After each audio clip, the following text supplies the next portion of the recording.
अस्सलाम वालेकुम नाज़रीन ते मिरर में अवां खे भली कार आऊं आहियां अवां जी मेज़बान रोशनी मेमण। नाज़रीन अॼु असां मुल्क में वधंदड़ दहशतगर्दी जे इंतहाई हसास मामले जो ज़िक्र कंदासीं ऐं पंहिंजे प्रोग्राम में उहे समूरा पासा साम्हूं आणण जी कोशिश कंदासीं त मुल्क में दहशतगर्दीअ जे वाक़िअनि में ओचितो वाध कीअं थी आहे ऐं उन पुठियां कहिड़ा हथ ऐं सबब आहिनि। नाज़रीन खे ॿुधाईंदा हलूं त मुल्क में दहशतगर्दीअ जे वधंदड़ वाक़िअनि दौरान ख़ासि तौर केपी ऐं बलूचिस्तान सूबा दहशतगर्दनि जे निशाने ते आहिनि, जॾहिं त मुल्क ऐं क़ौम ख़ातिर पाक फ़ौज जा जवान, पुलिस एहलकार ऐं ॿियनि सिक्योरिटी फोर्सिस जा एहलकार बि हर वक़्तु अलर्ट आहिनि ऐं दहशतगर्दनि जे नापाक इरादनि खे नाकाम बणाए रहिया आहिनि। केपी में पाबंदी मढ़ियल टीटीपी ऐं बलूचिस्तान में भी पाबंदी मढ़ियल ॿियनि दहशतगर्द तंज़ीमुनि जी कार्रवाइयुनि में ओचिती तेज़ी कीअं थी, दहशतगर्दनि जे पलीत इरादनि खे मुंहुं ॾियण लाइ हुकूमत ऐं फोर्सिस जी हिकमत अमली कहिड़ी आहे। असां कोशिश कंदासीं त हिन हसास मामले बाबति पंहिंजे नाज़रीन खे आगाह कयूं। मुल्क में दहशतगर्दी जी लहर, बलूचिस्तान ऐं खैबर पख्तूनख्वा दहशतगर्दनि जे निशाने ते, इस्लामाबाद पुलिस मुल्क जी राजधानी में दहशतगर्दीअ जो वॾो मनसूबो नाकाम बणाए छॾियो। बलूचिस्तान ऐं केपी में पाक फ़ौज जा कुझु जवान दहशतगर्दनि सां विढ़ंदे शहीद केतिरा ई दहशतगर्द बि मारिजी विया। बनू में पाक फ़ौज जी कामयाब कार्रवाई, CTD कॉम्प्लेक्स में मौजूद 25 दहशतगर्द मारिजी विया। बनू में सिक्योरिटी फोर्सिस जे कामयाब ऑपरेशन दौरान 7 दहशतगर्दनि हथियार फिटा करे छॾिया, 7 फरार थींदे गिरफ़्तार थिया। सिंध में भी दहशतगर्दी के खदशे सबब घरू खाते पुलिस ऐं रेंजर्स के हाई अलर्ट करे छॾियो। दहशतगर्दी खदशे सबब इस्लामाबाद में मुख़्तलिफ़ मुल्कनि जे सिफ़ारत खाननि पारां पंहिंजनि शहरनि लाइ अलर्ट जारी। मुल्क में दहशतगर्दी जे लहर में इज़ाफ़े पुठियां कहिड़ा सबब आहिनि ऐं दहशतगर्दीअ खे कीअं ख़त्म करे सघिजे थो, इन हसास मामले ते ॻाल्हि ॿोल लाइ असां सां मौजूदु आहे सीनियर सहाफ़ी इमदाद सुमरो साहब। वरी महिरबानी इमदाद साहब, अवां KTN न्यूज़ के वक़्तु ॾिनो। इमदाद साहब, सभ खां पहिरीं इहो ॿुधाइजो त मुल्क में कुझु अरसो माठार खां पोइ दहशतगर्दीअ जे वाक़िअनि में ओचितो इज़ाफ़ो कीअं थियो आहे, इन जा असल कारण कहिड़ा आहिनि? महिरबानी रोशनी साहिबा, ही जेके चंद ॾींहं थींदा, महीनो खनि थींदो त अचानक मुल्क में दहशतगर्दीअ जा वाक़िअनि में असांखे इज़ाफ़ो थींदे नज़र थो अचे। उनखां अलावा चमन बॉर्डर ते जेका अफ़गानिस्तान जे पारां जेके तालिबान आहिनि, जिन जी हींअर हुकूमत आहे अफ़गानिस्तान में, जिन खे उसूली तौर ते त पाकिस्तान जो थोराइतो हुअणु घुरिजे, उन्हनि जे पारां हर वक़्तु उते शेलिंग थिए थी। काफ़ी पाकिस्तान जा शहरी माना उन में शहीद थिया आहिनि। त अफ़गानिस्तान में तालिबान जे अचण खां पोइ ऐं असांखे इहा तवक़ो हुई त उते जेका आहे असां पाकिस्तान जी दोस्त हुकूमत क़ाइमु थींदी, छो जो अफ़गानिस्तान जे तालिबान जी पाकिस्तान हमेशह अख़लाक़ी मदद कई आहे। पर थियो उन जे उबतड़, जीअं अफ़गानिस्तान में तालिबान जी हुकूमत आई त पाकिस्तान में दहशतगर्दीअ में मुलवस जेका तहरीक तालिबान पाकिस्तान आहे, जिन सां अफ़गानिस्तान जा तालिबान बज़ाहिर लातालिक़ जो इज़हार कंदा आहिनि त जेके संगीन ॾोहनि में तालिबान जी हुकूमत खां पहिरीं जेके उते हुकूमत हूंदी हुई, उनखे क़ैद में रखियो हो तहरीक तालिबान पाकिस्तान जे मशहूरु कमांडरनि खे ऐं दहशतगर्दनि खे, उन्हनि खे हिननि तालिबान जी हुकूमत अचण सां आज़ादु करे छॾियो। पाकिस्तान में जेका दहशतगर्दी आहे मुख़्तलिफ़ सूबनि, मुख़्तलिफ़ रीजन्स में मुख़्तलिफ़ क़िस्मनि जी आहे। तव्हां बनू वारो वाक़ियो ॾिठो, 3 ॾींहं प्रैक्टिकली बनू में कर्फ्यू लॻल हुई त कहिड़े तरीक़े सां CTD जो कंपाउंड ते हुननि कब्ज़ो करे वरितो दहशतगर्दनि, ऐं उनखां पोइ वॾी मुश्किल सां उनखे एलिमिनेट कयो वियो, उन्हनि खे दहशतगर्दनि खे मारियो वियो ऐं कोलेटरल डैमेज जे तौर ते कुझु पुलिस जा ऐं फ़ौज जा जवान बि शहीद थिया।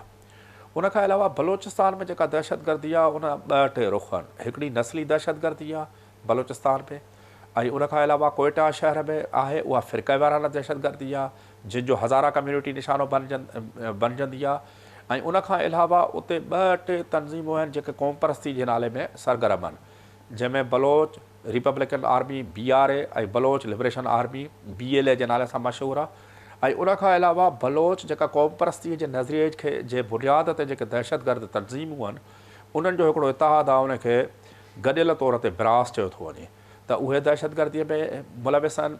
पाण सिंध ते ईंदासीं त सिंध जो जेको गादीअ जो हंधु आहे, उहो बलोच दहशतगर्दी, बलोच क़ौम परस्ती जे नाले में जेके दहशतगर्द तंज़ीमूं आहिनि, उन्हनि जे निशाने ते रहियो आहे। कराची स्टॉक एक्सचेंज ते कमु हमिलो हुजे, ऐं उनखां अलावा चाइनीज़ जेको काउंसलेट ते हमिलो या चाइनीज़ ते मुसलसल जेके हमला आहिनि उन में जेके शहादतूं मिलंदियूं आहिनि उहे घणे भाङे बलोच कॉम्पर्सी जे नाले में जेके दहशतगर्दी थींदी आहे उहे तनज़ीमूं जेके दहशतगर्दियूं कंदियूं आहिनि उन्हनि जो हथु आहे। उन सां गॾोगॾु कराचीअ तमामु घणो भोॻियो आहे। हिते लखे नौजवाननि जा लखे कराची वासियुनि जा लाश खॼा विया आहिनि। त उहो जेको दहशतगर्दी जो जेको पस मंज़र हो उहा नस्ली दहशतगर्दी हुई। उनखां अलावा असांजा पंहिंजा सिंधी ॻाल्हाईंदड़ कुझु गुमराह चई सघिजे थो उन्हनि खे जिन SRA ऐं SLA जे नाले सां तनज़ीमूं ठाहियूं आहिनि जिन जे उन्हनि जे तरफ़ खां बि दहशतगर्दी जूं कार्रवायूं जीअं चाइनीज़ जो सदर में जेको हमिलो थियो उहो गिरोह पकड़ियो वियो या उनखां पहिरीं जेको सदर में बम धमाको थियो ऐं उन में बि हिकिड़ो माण्हू मारिजी वियो जंहिंखां पोइ थर सां तालुक़ु रखंदड़ हिकिड़ो अफ़सोसनाक वाक़ियो हो।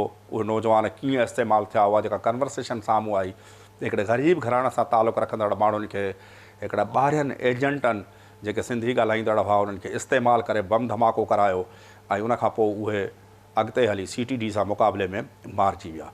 त इहे दहशतगर्दी जा मुख़्तलिफ़ रुख़ आहिनि। हाणे ॻाल्हि इहा अचे थी त हींअर दहशतगर्दी जे वाक़िअनि में अचानक सभिनी हंधनि ते इज़ाफ़ो कीअं थी वियो आहे। बनू जो वाक़ियो बलोचिस्तान में 25 डिसंबर जेको हिकिड़ो यादगार ॾींहं जे तौर ते बलोच जेके दहशतगर्द तनज़ीमूं मल्हाईंदियूं आहिनि त उन्हनि जो जेको मुख्य कमांडर हो अॼु खां 4 साल पहिरीं 25 डिसंबर 2018 में अफ़गानिस्तान जे शहर में जिते हू लिकियलु हो असलम बलोच जेको उस्ताद असलम या असलम अछू जे नाले सां मशहूरु आहे उहो उते बम धमाके में मारिजी वियो कंधार में। त बलोच दहशतगर्द तनज़ीमूं 25 डिसंबर खे उनजी यादि में मल्हाइण जे लाइ हमेशह को न को वॾो दहशतगर्दी जो मनसूबो प्लान कंदियूं आहिनि। त हिन दफ़े बि इंटेलिजेंस एजेंसियुनि खे इहे रिपोर्टूं हुयूं त असलम अछूअ जी यादि में 25 डिसंबर ते बलोचिस्तान में दहशतगर्दी जा वाक़िआ थी सघनि था। त असां ॾिठोसीं त 25 डिसंबर ते बलोचिस्तान जे 6 शहरनि में ऐं हिकु शहर में त वॾी कार्रवाई थी जंहिंमें कैप्टन समेत 4 फ़ौजी जवान शहीद थिया ऐं 5 ॿियनि शहरनि में बि बम धमाका थिया जंहिंमें बि काफ़ी माण्हू जेको आहे सो ज़ख़्मी थिया। त हीउ जेको इज़ाफ़ो आहे इहो इज़ाफ़ो हिन महिल ते उन करे पैदा थियो त हींअर पाकिस्तान में हिकिड़ी सियासी तौर ते हिकिड़ी गैर मुस्तहकम सूरत हाल आहे। मुआशी तौर ते पाकिस्तान तकलीफ़ में आहे त पाकिस्तान जा जेके मुख़ालिफ़ आहिनि ख़ासि तौर ते उन में हिंदुस्तान जो जेको वॾे में वॾो हथु आहे त उन्हनि जूं इंटेलिजेंस एजेंसियुनि पंहिंजे हैंडलर्स जे ज़रिए उन्हनि जा जेके दहशतगर्दनि जेके स्लीपर सेल्स आहिनि उन्हनि खे उन्हनि एक्टिव करे छॾियो आहे 3 चइनी सूबनि में। हाणे जेको तव्हांजे सुवाल जो जेको ॿियो हिसो आहे त इन दहशतगर्दी लहर खे कीअं मुक़ाबिलो करे सघिजे थो उनखे कीअं माना जेको आहे सो ख़तमु करे सघिजे थो इन जो मुक़ाबिलो कीअं करे सघिजे थो त उनखां सभ खां पहिरीं त अहम जेका ज़िमेदारी आहे उहा त इंटेलिजेंस इदारनि ते आहे CTD ते आहे रेंजर्स ते आहे FC ते आहे। त सभ खां पहिरीं इंटेलिजेंस बेसिस ते हिकिड़ी ॻाल्हि जी मां वज़ाहत कयां त हीअ त दहशतगर्दी जा वाक़िआ आहिनि जेके असां ॾिसूं था असांखे ख़बर पए थी पर इन खां 80% दहशतगर्दी जा उहे वाक़िआ आहिनि जेके थियण ई न ॾिना वेंदा आहिनि। असांजी फोर्सिस असांजी बहादुर पुलिस FC रेंजर्स ऐं इंटेलिजेंस एजेंसियुनि जे कार्रवाइयुनि जे करे 80% खां वधीक दहशतगर्दी जा वाक़िआ त थींदा ई कोन्हनि।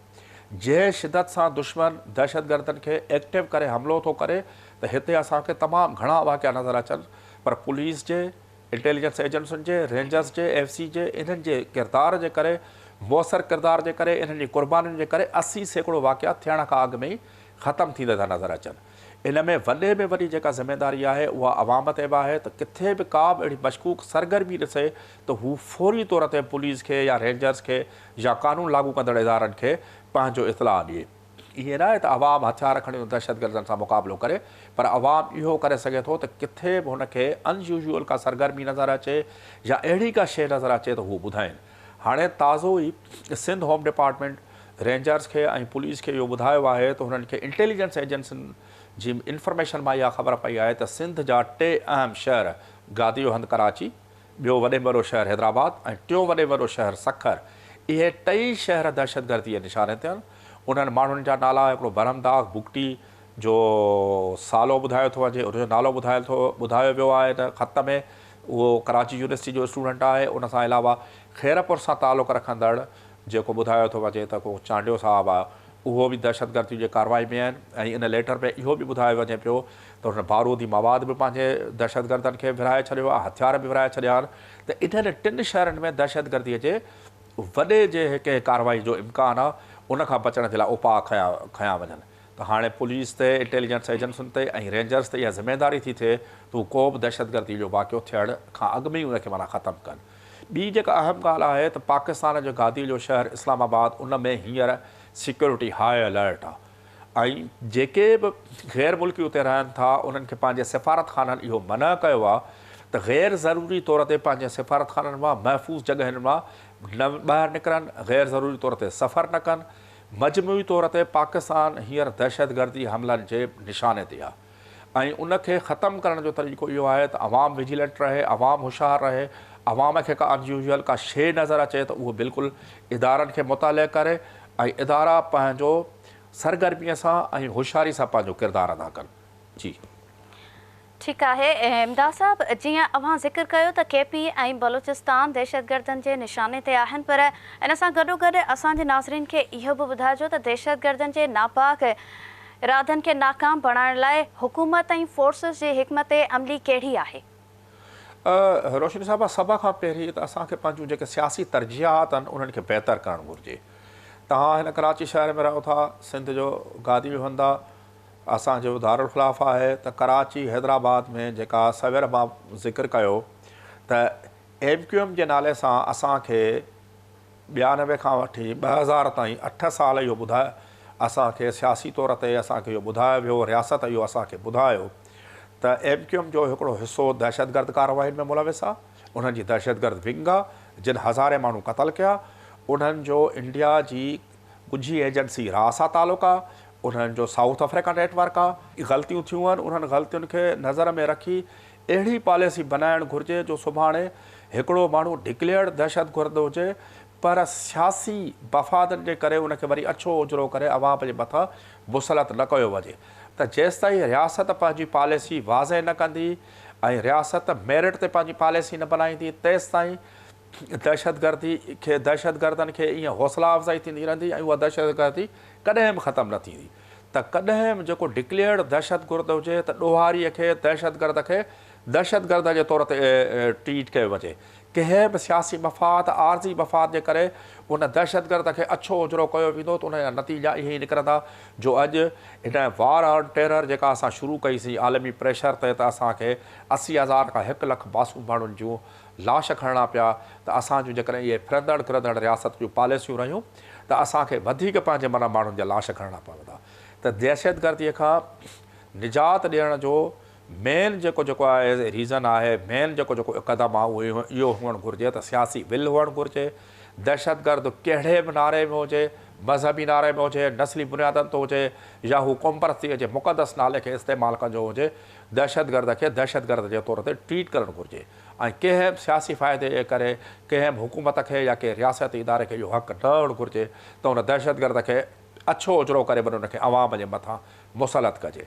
तव्हांखे यादि हूंदो त कराची ऑपरेशन में शरीक थींदड़ 350 जा 350 ई को हिकु हदि शायदि बचियलु हुजे, सभु पुलिस ऑफिसर उन्हनि दहशतगर्दनि जे हथां क़तलु थिया जंहिंखे रियासत दहशतगर्दनि खां वरी पाक साफ़ करे इक़्तिदार जे अहिवारनि में विहारियो।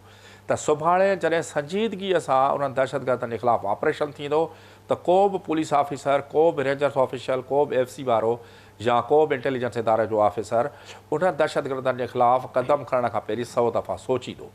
तंहिंजे करे रियासत खे पंहिंजूं पॉलिसियूं सिधियूं रखणु घुरिजनि, हुकूमत खे पंहिंजूं पॉलिसियूं सिधियूं रखणु घुरिजनि ऐं अवाम खे बि पंहिंजा पॉलिसियूं ऐं पंहिंजा नज़रिया बिल्कुलु सिधा हुअणु घुरिजनि। जी इमदाद साहब, असां सिक्योरिटी फोर्सिस जी कार्रवाई जो ज़िक्र कयूं त बनू ऑपरेशन जो ज़िक्र ज़रूरु थींदो, जंहिंमें कहिड़ी न महारत सां फोर्सिस समूरनि दहशतगर्दनि खे पंहिंजे मंतक़ी अंजाम ताईं पहुचायो।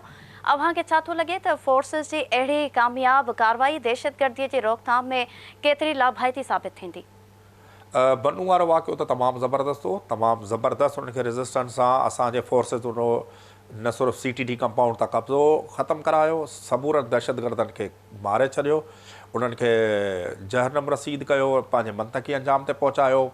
जेके पहिरीं त कुझु माण्हुनि खे यरगुमाल बनाए इहो मुतालबो पिया कनि त उन्हनि खे अफ़गानिस्तान ताईं सेफ पैसेज ॾिनो वञे, पर उनखां पहिरीं त हिकिड़ो सिक्योरिटी लैब्स हो न, त दहशतगर्दनि जे जिते रखियो वियो उते एॾा त माना नाक़िस सिक्योरिटी जा इंतिज़ाम हुआ त अंदरि ॿाहिरां को हमिलो न थियो हो बनू में, बन्नू जे CTT कंपाउंड में अंदरि रहंदड़ जेके दहशतगर्द आहिनि उन्हनि पंहिंजे मथां चौकी ॾींदड़ जेके चौकीदार हुआ जेके फोर्स जा माण्हू हुआ उन्हनि खे कब्ज़ो करे ऐं उन्हनि खे यरगवाल बनाए वरितो।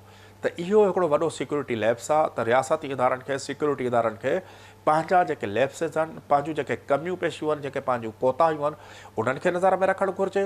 उनखां अलावा जेको बाद में जेको रिएक्शन थियो फोर्सिस जो उहो तमामु ज़बरदस्त हो। असांजी जेका असां सिंध पुलिस ख़ासि तौर ते उहा वॾे तारीफ़ जोॻा अमल कया आहिनि। जेको ही कराची स्टॉक एक्सचेंज ते जेके हींअर पाकिस्तान स्टॉक एक्सचेंज जो नालो ॾिनल आहे उन ते जेको हमिलो थियो त 2 बहादुर पुलिस जा सिपाही आहे ऐं 2 जेके आहिनि सिंधी आहे उन्हनि ॾाढो ज़बरदस्त बहादुरी जो मुज़ाहिरो कयो। उन्हनि दहशतगर्दनि खे मारियो। उन ते तमामु वॾो नुक़सानु थिए आहे। आलमी तौर ते पाकिस्तान जो नालो ख़राबु थिए आहे। उहो सिंध पुलिस जो कारनामो आहे। सिंध पुलिस जा कारनामा तमामु ज़बरदस्त हूंदा आहिनि। अहिड़े तरीक़े सां रेंजर्स बि पंहिंजो किरदारु अदा करे थी। अहिड़े तरीक़े सां जेके ख़ुफ़िया इदारा आहिनि उहे कमु करनि था। होम डिपार्टमेंट पंहिंजो तमामु सिंध वारो ॾाढो माना हिन में विजिलेंट आहे। त जीअं दहशतगर्दनि जा हमला नाकाम बनाइबा इस्लामाबाद पुलिस पंहिंजी जान क़ुर्बान करे वरितो। जेके ख़ुदकश बमबार हो उनखे का बि वॾी कार्रवाई करण खां पहिरीं उनखे रोके वरितो। नतीजे में हिकिड़ो सिपाही इस्लामाबाद पुलिस जो शहीद थियो। त अहिड़े क़िस्म जूं जॾहिं मुअसर कार्रवायूं थी थियूं ऐं उन मुअसर कार्रवायुनि सां गॾोगॾु जेके दहशतगर्दी जा अॾार दहशतगर्दी जा जेके हैंडलर आहिनि ऐं जेके दहशतगर्द ज़हन तयारु कनि था चाहे उहो मज़हब जे नाले में हुजनि चाहे उहो नस्ल जे नाले में हुजनि चाहे उहो फ़िरक़े जे नाले में हुजनि चाहे उहो क़ौम परस्ती जे मुक़दस नाले में उहे जेके ज़हन साज़ी कंदड़ माण्हू आहिनि जेके सोशल मीडिया ते या ॿिए के मीडियम जे ज़रिए नौजवाननि खे गुमराह कनि था उन्हनि जे ख़िलाफ़ु सख़्तु हिकिड़ी कानून साज़ी कई वञे। पार्लियामेंट मां कानून मंज़ूर कराए वञनि ऐं उन्हनि खे सही तरीक़े सां मिसिंग पर्सन कंहिंखे खणी गुम करे छॾणु मसइले जो हल न आहे। अहिड़ी कानून साज़ी कई वञे। स्पेशल कोर्टूं ठाही वञनि त जीअं कंहिंखे मज़लूम थियण जो मौक़ो न मिले उहो मज़लूमियत जी दावा न करे। जेको बि माण्हू गिरफ़्तार थो कजे इन दहशतगर्द कार्रवाई में मुंहिंजो भाउ हुजे मुंहिंजो पुटु हुजे मुंहिंजी क़ौम वारो हुजे ॿी के क़ौम वारो हुजे कहिड़ो बि रंग नस्ल सां तालुक़ु रखंदड़ हुजे त उहो अहिड़ी प्रॉपर कानून साज़ी कई वञे। उनखे कानून जे ज़रिए उनखे सज़ाऊं ॾिनियूं वञनि ऐं अवाम खे आगाह कयो वञे त हीउ माण्हू आहे जेको गुमराह हो फलाणी जेके गैर मुल्की हथनि में इस्तेमालु पियो थियो हिन ही दहशतगर्द जूं कार्रवायूं कयूं पिए या ही कार्रवायूं करण जो इरादो रखे पियो उनजे करे ई असां हिन खे माना गिरफ़्तार कयो आहे ऐं हिन कानून जे तहत उनखे असां सज़ा ॾिनी आहे। जॾहिं इहो कानून साज़ी प्रोसिक्यूशन इन्वेस्टिगेशन इहे सभु शयूं प्रॉपर तरीक़े सां थी थियूं तंहिंखां पोइ दहशतगर्दीअ खे माना ॿुजो ईंदो। हींअर त केॾो बि वॾो दहशतगर्द हुजे उनखे जॾहिं खॼो थो वञे या उनखे गुमशुदा अफ़राद जेको आहे सो डिक्लेयर करे थो वञे मिसिंग पर्सन त हू पंहिंजूं इन आड़ में हमदर्दियूं वठी ऐं अञा घणनि नौजवाननि खे गुमराह कनि था। जीअं सिंध में इहो तमामु घणो सिलसिलो आहे तंहिंजे करे हिन प्लेटफॉर्म तां असां सिंध जे नौजवाननि खे बि इहा गुज़ारिश कंदासीं त कंहिं बि मुक़दस नाले जी आड़ में तव्हां इहो पंहिंजो स्टेप चेक कयो त तव्हां तालीम इदारनि में आहियो तव्हांजा माउ पीउ तव्हांजा माइट तव्हां ते लखें किरोड़ रुपया ख़र्च था कनि उन्हनि जा अरमान तव्हां सां वाबस्ता आहिनि त तव्हांजो हिकिड़ो ई फ़र्ज़ु आहे तव्हां तइमीरी सियासी सरगर्मियुनि में बिल्कुलु हिसो वठो। तव्हांखे दुनिया जो को बि कानून मना कोन थो करे। तव्हांखे पाकिस्तान जो आइन को बि उहो बि अलाउ करे थो त तव्हां तइमीरी सियासत में ऐं पॉज़िटिव सियासी अमल कयो समाजी क़दम खणो समाजी सरगर्मियूं कयो तव्हां सकाफ़त जा ॾियारा मल्हायो तव्हां सियासी सरगर्मियूं कयो तव्हांखे केरु बि न रोकींदो। पर उन्हनि खे सम्झणु घुरिजे त हिकिड़ी रेड लाइन आहे उन रेड लाइन खे कंहिंजे बि बहकावे में कहिड़े बि नारे में कंहिं बि माण्हू जे चवण में उहा रेड लाइन क्रॉस न कनि न पाण खे नुक़सानु पहुचाइनि न पंहिंजे वालदेन खे नुक़सानु पहुचाइनि न पाण सां गॾु पढ़ंदड़ ॿियनि नौजवाननि खे हू गुमराही जे रस्ते ते वठी अचनि। जॾहिं इहे सभु शयूं गॾिजी ऐं माउ पीउ ते बि इहो फ़र्ज़ु आहे त पंहिंजे औलाद ते नज़र रखनि पंहिंजे पुट ते पंहिंजे भाउ ते नज़र रखनि त किथे ख़ुदा न ख़ास्ता मां सिंध जे तनाज़ुर में इहा ॻाल्हि कयां थो त ख़ुदा न ख़ास्ता उन्हनि जो पुटु उन्हनि जो भाउ के ग़लति रस्ते ते त न आहे जेकॾहिं उहो ग़लति रस्ते ते आहे त उनखे कन्वेंस कनि ऐं उनखे बिल्कुलु सही तरीक़े सां सही कंपनी में वठी अचनि ऐं उन ते गहरी नज़र रखनि त ख़ुदा न ख़ास्ता हू के ग़लति माण्हुनि जे नज़रियनि में या ग़लति माण्हुनि जे चंबे में त न अची वियो आहे। जी अच्छा इमदाद साहब बलूचिस्तान जे सिक्योरिटी जी मजमूई सूरत हाल छा आहे उते कहिड़ा गिरोह दहशतगर्दी जे कार्रवाइनि में मुलविस आहिनि ऐं सिक्योरिटी फोर्सिस उन्हनि खे मुंहुं ॾियण लाइ कहिड़ा क़दम खणी रहियूं आहिनि? रोशनी साहिबा बलूचिस्तान जा 3-4 पहलू आहिनि। बलूचिस्तान में मज़हबी दहशतगर्दी बि आहे बलूचिस्तान में फ़िरका वाराना दहशतगर्दी आहे जंहिंमें लश्कर जंग बि ऐं ॿियूं दहशतगर्दियूं तंज़ीमूं उते सरगर्म अमल आहिनि। उते तहरीक तालिबान पाकिस्तान सरगर्म अमल आहे। उनखां अलावा कॉम्पर्सी नाले में 2-3 गिरोह आहिनि कमु कंदड़। डॉक्टर अल्लाह नज़र जो गिरोह आहे, बुगटी बरमदाग बुगटीअ जो गिरोह आहे। उनखां अलावा दहशतगर्दनि जी हिकिड़ी गॾियल हिकिड़ी ऑर्गेनाइज़ेशन आहे जंहिंजो ब्रास नालो आहे। उहे सभु गॾिजी माना दहशतगर्दी कनि था मुख़्तलिफ़ इलाइक़नि में, मुख़्तलिफ़ सूरत हाल आहे। बलोचिस्तान घणे वक़्त खां वठी जीअं त उहो मादनी तौर ते हिकिड़ो ज़रख़ेज़ इलाइक़ो आहे ऐं इन में ईअं न आहे त दहशतगर्दी जे पुठियां हिकिड़ा ज़बरदस्त क़िस्म जा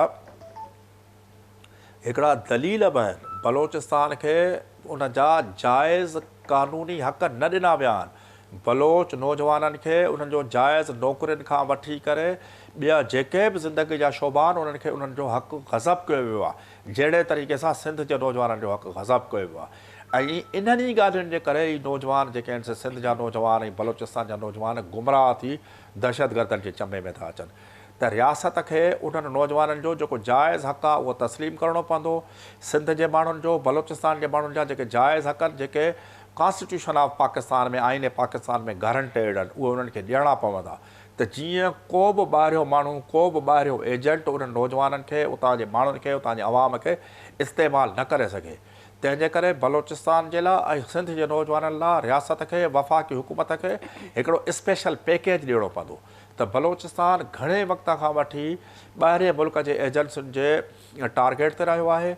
उन में बलोचिस्तान जे जेके अवाम आहे, बलोचिस्तान जो जेको नौजवान आहे, उन्हनि जा जेके जाइज़ जेके ग्रीवेंसिस आहिनि, उन्हनि जेके शिकायतूं आहिनि, उहे बि दूरि करणियूं पवंदियूं ऐं इंतिज़ामी तौर ते सख़्तु क़दम खणणा पवंदा।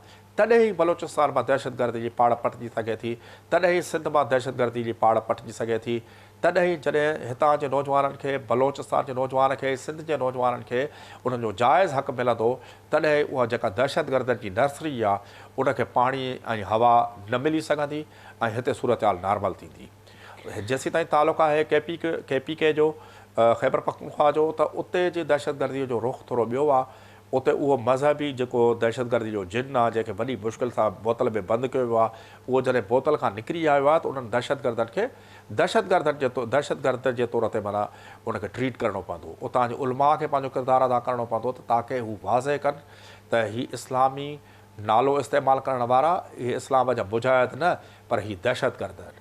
उते उलमा खे पंहिंजो किरदारु अदा करिणो आहे। जेके इंटेलेक्चुअल्स आहिनि उन्हनि खे पंहिंजो किरदारु अदा करिणो आहे। जेके क्लियर हेडेड जेके दानिश्वर आहिनि, सिंध जा, बलोचिस्तान जा, ख़ैबर पख्तूनख्वा जा, पंजाब जा, उन्हनि खे पंहिंजो किरदारु अदा करिणो आहे। नौजवाननि जी ज़हन साज़ी करणी आहे ऐं जेके बि उन्हनि जे ज़हन में जेके ग़लति शयूं आहिनि उन्हनि खे ख़तमु करिणो आहे।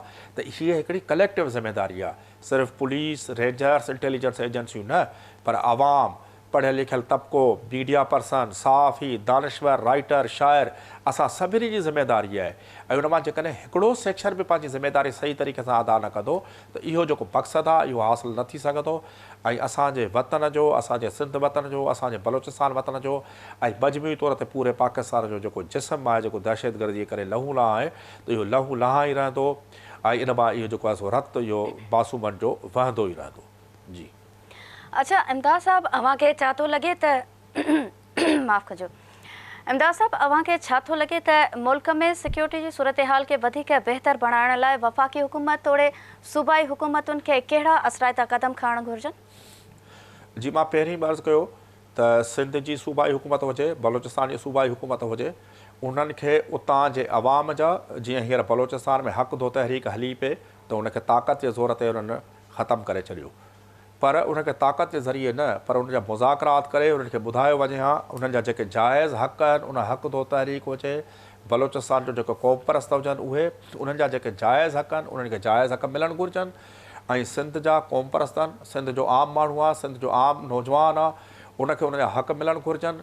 नौकरियुनि में सिंध हुजे, बलोचिस्तान हुजे, उन में ओड़ी मेरिट करणु घुरिजे। घटि में घटि असां कोई यूरोप या अमेरिका जो मिसाल कोन था ॾियूं, घटि में घटि सिंध ऐं बलोचिस्तान में उहा मेरिट हुअणु घुरिजे जेका पंजाब में मेरिट आहे। सिंध पब्लिक सर्विस कमीशन खे आज़ादु इदारो हुअणु घुरिजे। उनखां अलावा सरकारी नौकरियुनि में सभिनी खे यकसां मौक़ो मिले, जेको right person for the right job, जेको मेरिटोरियस आहे, जेका मेरिटोक्रेसी आहे, उनखे ख़तमु न थियणु घुरिजे। ऐं नौजवान खे जॾहिं इहा पक थींदी त हू जेकॾहिं मेरिट ते आहे त उनखे सरकारी नौकरी बि मिली सघे थी, हुनखे कारोबार में बराबरि जो मौक़ो आहे ऐं हुनजा हक़ हर तरह सां महफ़ूज़ आहिनि। उनखां अलावा हिते सिंध में या बलोचिस्तान में जेके तेल कंपनियूं आहिनि, गैस कंपनियूं आहिनि, PPL आहे या जेके बि आहिनि, उन में जेका मक़ामी माण्हुनि जी कोट आहे, सभ खां पहिरीं जितां तेल ऐं गैस निकिरे थो, सभ खां पहिरीं उतां जे नौजवान जो हक़ु आहे। ऐं उनखां पोइ हीअ जेका सोशल जेका रिस्पॉन्सिबिलिटी जा जेके फंड आहिनि, जेके माशाअल्लाह सिंध में त डिप्टी कमिश्नर साहिबान ऐं बलोचिस्तान जा डिप्टी कमिश्नर साहिबान पंहिंजे पीउ जी जागीर सम्झी हड़प था कनि, उन ते बि नज़र रखण जी ज़रूरत आहे। उहे बि सही उतां जे ॻोठनि जे उन इलाइक़नि जे तरक़ीअ लाइ इस्तेमालु थियनि, माण्हुनि खे पंहिंजा हक़ मिलनि, माण्हुनि खे मेरिट जो यकीन थिए, ऐं उनखां अलावा रियासत पंहिंजो किरदारु अदा करे, सही नमूने सां कानून साज़ी करे, उतां जो दानिश्वर सही नमूने सां पंहिंजो किरदारु अदा करे, उतां जो राइटर सही नमूने सां किरदारु अदा करे, वालदेन पंहिंजे औलाद ते नज़र रखनि, वॾा भाइर पंहिंजे नंढनि भाइरनि ते नज़र रखनि, ऐं उनखां पोइ पुलिस, रेंजर्स ऐं इंटेलिजेंस इदारा, ख़ासि तौर ते पुलिस जेको मेन फोर्स आहे, उन मां पॉलिटिकल हथ ख़तमु कयो वञे। पुलिस जेको ज़ुल्म ऐं ज़्यादती थी करे, उन में माना मथीं जेका उनजी टॉप मैनेजमेंट आहे, उन ते नज़र रखे। जॾहिं इहे सभु शयूं ऐं मुआशिरे जा सभु तबिका पाण में यकसां थी ऐं सही पंहिंजो किरदारु अदा कंदा, तॾहिं पाकिस्तान मां, सिंध मां ऐं बलोचिस्तान मां दहशतगर्दी ख़तमु थी सघे थी। ऐं बिल्कुलु असांजा इदारा, असांजी पुलिस, असांजी रेंजर्स ऐं असांजा इंटेलिजेंस इदारा, ख़ासि तौर ते पुलिस, जेकॾहिं सियासी हथ हुन मां ख़तमु कयो वञे, भोतार जे चवण ते SSP मुक़ररु न थिए, भोतार जे चवण ते SHO न लॻे, वॾो मुंशी न लॻे, ऐं मुकमल तौर ते IG सिंध जा जेके आहिनि से पावर, जेके हींअर 5% खां बि घटि आहिनि, उहे बहाल कया वञनि, त बिल्कुलु पुलिस हिन जी कैपेबल आहे त उहा दहशतगर्दनि खां वठी जेके बदमाश, जेके धाड़ेल आहिनि, उन्हनि खे बि मुंहुं ॾेई सघे थी। जी ठीकु आहे इम्तियाज़ साहब, अवां जी वॾी महिरबानी, अवां वक़्तु ॾिनो ऐं सिक्योरिटी जे इंतिहाई हसास मामले ते असांजे नाज़रीन खे आगाह कयो। नाज़रीन, ईंदड़ प्रोग्राम में कंहिं नए मौज़ू सां गॾु ॿीहर हाज़िर थींदासीं। तेसीं ताईं पंहिंजी मेज़बान रोशनी मेमण खे ॾींदा इजाज़त। अल्लाह वाहिद।